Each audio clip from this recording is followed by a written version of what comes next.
Hi, Aaron Thompson here. I wanted to take a minute to really introduce myself. One, maybe provide something that a lot of the other candidates aren't providing or aren't thinking to provide. I have found this incredibly effective in a lot of my sales activities, just providing an introduction of who I am to my clients. They see a face, they see a video. In my experience, it works really well. What I wanted to do here as well is really go over some things that aren't necessarily specified in my resume in terms of my experience and really my approach to things. So one, I want to highlight the fact that I've got about 15 years of experience in technology sales, and that includes software as a service and professional services.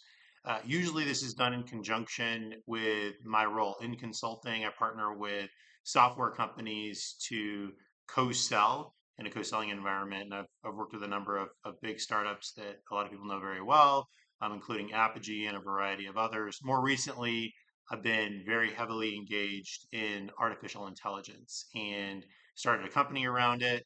I'm now selling software as a service powered by Azure Cognitive AI, and I really enjoy the space. And I think it's really OpenAI has really grown this space and a lot of the folks that are in it. And I think it would be an honor to work for this company, and that's why I'm reaching out to you guys and providing a video.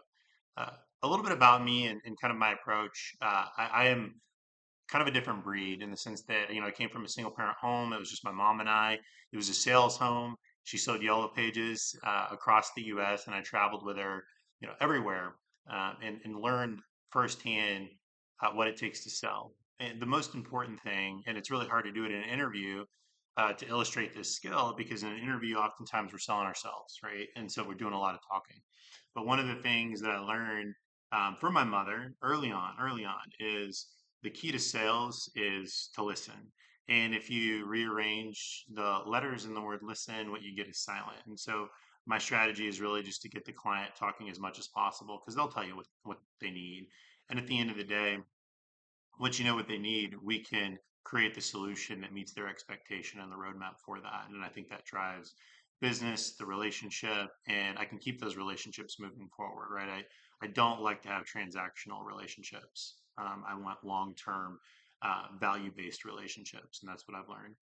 Um, so yeah, what a lot of people don't know about me is I actually dropped out of high school to start a technology company and decided very quickly I wanted to go ahead and get some sort of paper that said, "Hey, I'm smart, right? I've got a college degree."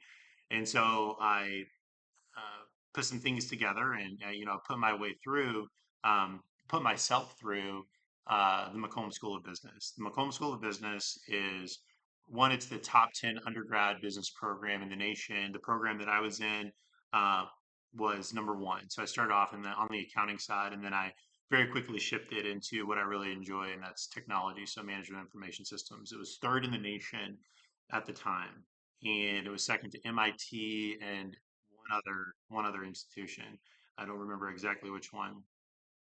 But the thing is it's really hard to get in there, uh, even if you're at the top of your class in high school. And it was really hard for me because I didn't even have that high school diploma, right? So I had to do a lot of things that many people didn't have to get in. So just to kind of give you the numbers, top 10% in Texas get in the University of Texas at Austin.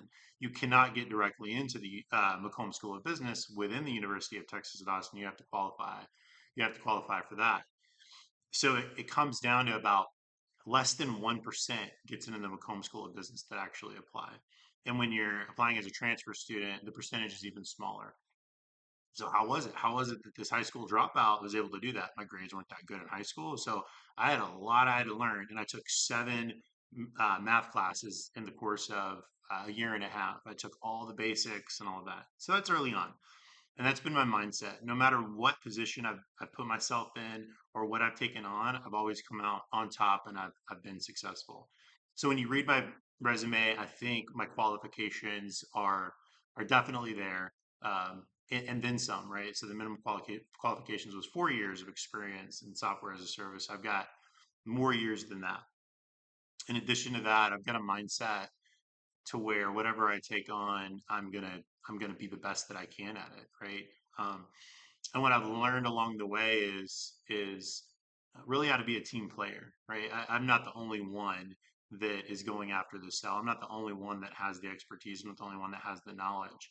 So I like to reach out to people. I like to build relationships within the company that I work for to make sure that I'm thinking about everything. Maybe there's something that they're doing that I could be doing better. So as an example, when I was working at Accenture, there's a lot of really smart people. There's a lot of really smart people that can get very deep technically in a lot of spaces. I can do that too, but I would much rather spend my time growing and building that relationship and improving that out instead of having to reinvent the wheel. So when it comes to teamwork, I found that that's what works best in the corporate environment, right? Is to pull in those expertise and pull in those folks.